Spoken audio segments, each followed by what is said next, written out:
I miss this game. So glad I'm able to play this on PC. Oh. Is that what I think it is?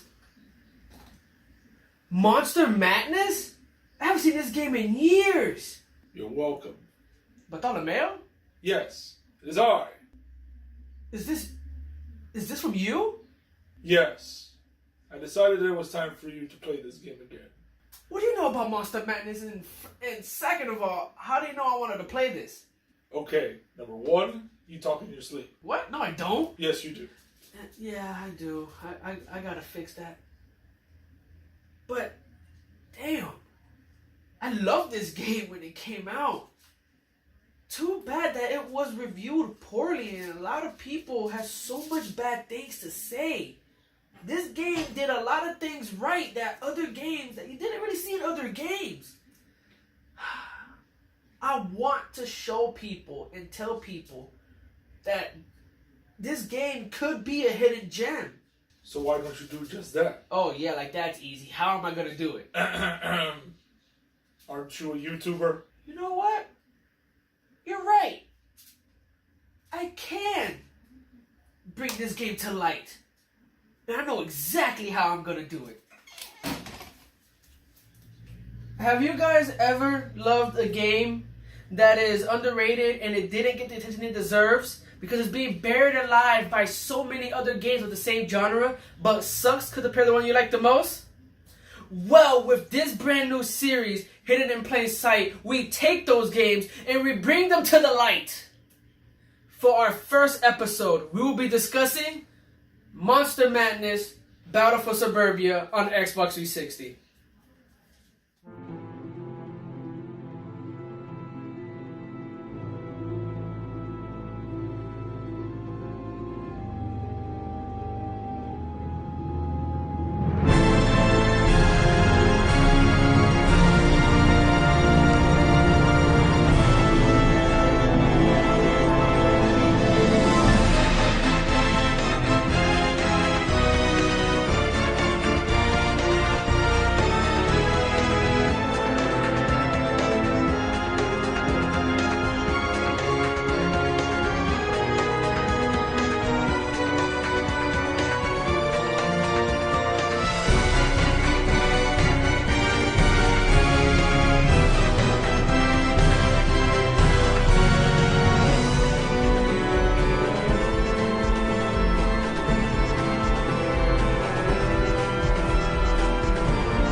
This game is self-explanatory. It says it right here in the title. Monster Madness. If you're looking for a game with cheeky puns, crafting, shooting, monster killing, dirty jokes, this game is for you. But do not forget that this bad boy has Despacito 5 in it.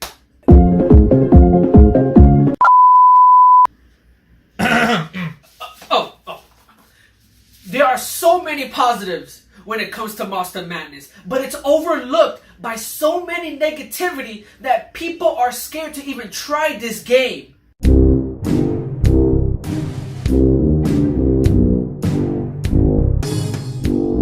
The two main positives for me is that this game does not take itself serious, but takes itself serious enough not to hold your hand. And that's where people tend to disagree, but we'll get to that after we talk about all the good things that Monster Madness did. Let's go back to where I said it does take itself serious enough to not to hold your hand. This game gives you a sense of challenge. You have to rely on your guns and reflexes for this game. Crafting is key in order to overcome challenges. You have to search around looking for materials that you need to upgrade dual nail guns, an actual minigun, a pipe shotgun, a glue gun, and a flashlight vortex. Come on. There's so much creativity in this game that it makes you want to play it. I mean, in my opinion, it makes me want to play it. But the creativity in this game was done right with the weapons. The monsters, don't even get me started with the monsters. With over 70 different types of monsters, you get zombies, pirate zombies, fat zombies, old zombie cat lady, to vampires and werewolves, to even gargoyles and Frankenstein. Come on. This game throws a lot in your face, but it doesn't really overwhelm you though. It actually has a good pace, even though you're fighting hordes of zombies. But it's a top-down camera game. Of course it's going to have hordes of zombies. The story, it can be a bit better, but it tells it in a pace where you can familiarize with the characters. It actually introduced the characters pretty well in my opinion. Each character having a special melee, and with those melee, you have special ultimate moves. The characters here correspond with one another. You have Zack, the nerd, Carrie, the goth, Andy, the hipster slash stoner, and Jennifer, the popular one. They each went to school with each other. Zack wants to tell Carrie how he feels, and Andy does too many dirty jokes and flirts with Jennifer, which it is quite funny, but it can be a bit cheeky. Even though there are so many positives about this game, there are many people out there that tend to disagree. Let's talk about that.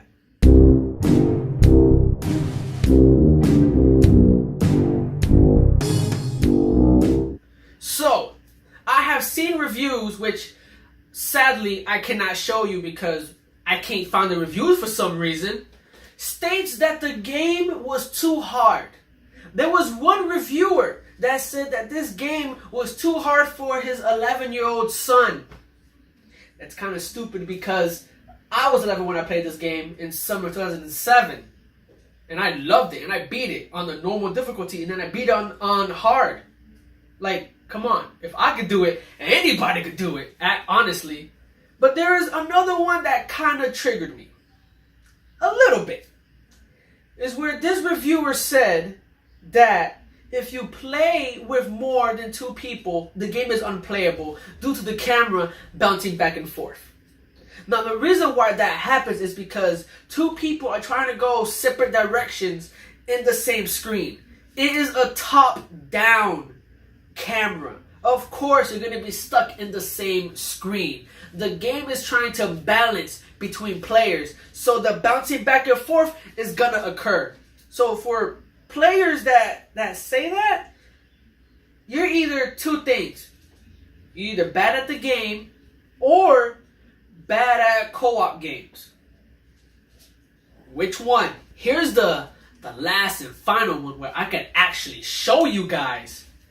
It's these gaming journalists, if you could call them that. These 3 guys was reviewing Monster Madness. 2 of them, however, you could see in the video that they never played the game. They only seen the trailer. While the person talking over them said that the game is too hard and there's only 5 weapons in the game. There is no creativity and the graphics are lame. The graphics in the game are lame. That's the best way I can describe it. It's just lame. You know, not a lot of thought or effort put into them. The character models look like they're from, PS2 era, but there's only 5 weapons to choose from. 3 of them suck. That triggered me. Why? Because there's more than 5 weapons. There's more than 10 weapons in the entire game. And he said it's too hard, which it is funny because he even states that he have to put it on the easiest difficulty, and it was still hard. It is hard as hell. I could not beat the boss in the 3rd stage. I tried 20 freaking times. You have to sit through a lane cutscene before you can fight him, so I just got sick of seeing it. This sounds like a torture Put it on device. easy. Yeah, I put it on easy, and I can breeze through the first 4 stages without dying at all on easy. So it's either like ridiculously easy or balls to the wall hard. I fucking can't stand games that do that. You know what that means? if you play it on easy and it's still hard for you, then you probably suck at the game. You probably suck at the game. And these people didn't review the game fairly, which did trigger me a lot, because this game is a gem, in my opinion. The fact that they didn't have nothing good to say really gave them some backlash a little bit. I went to the comment section, and there's tons of actual players defending this game, which made me happy to see that this game was well received to the players. To the players, not to the gaming journalists, and not to like IGN or stuff like that, but to the players. They love this game due to the creativity, due to the cheeky puns, the dirty jokes, the reference to old movies. It made fun of Barney and it made fun of Jason. Come on! What other game out there that made fun of Barney and Jason and other horror movies? I'll wait. With all the bad reviews out of the way, let's talk about the disgrace of a so-called next installment of Monster Madness.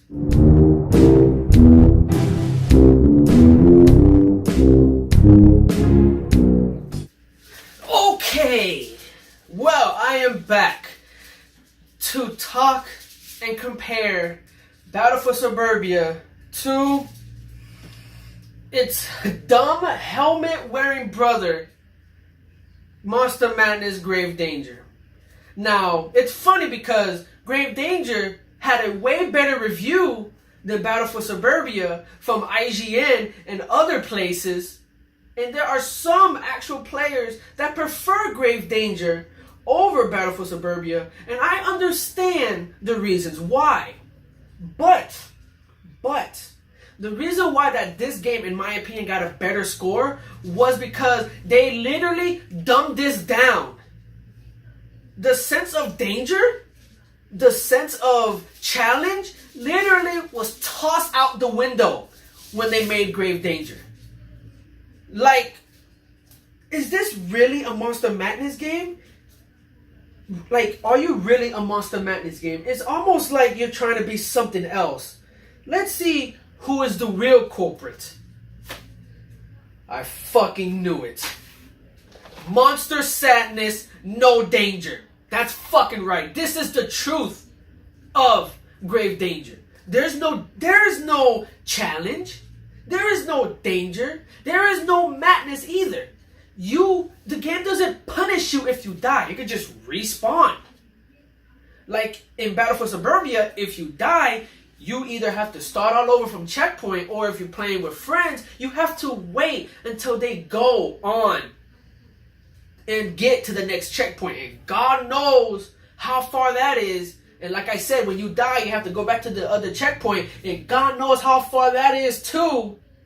They took that away in Grave Danger, which disappoint me greatly. Even though it did two things that Battle for Suburbia should have done. Online co-op and accessories for your characters. You can buy accessories for your characters to increase ammo capacity, item capacity, gun damage, melee damage, reload speed, running speed, etc. They should have put those two features that Grave Danger had into Battle for Suburbia, and I guarantee that the one on Xbox 360 would have gotten a higher score and more people would have loved it. This, however, doesn't deserve to be called Monster Madness. Doesn't even deserve to be played. This belongs wherever bad games belong in. In the garbage. In the garbage. Now I know. I bought the game. I love Monster Madness. I thought Grave Danger was a sequel to this amazing game. But what I received was a case of disappointment. After I beat Grave Danger, I hurried back to Battle for Suburbia to get that sense of challenge so I could satisfy myself because I overcame those challenges.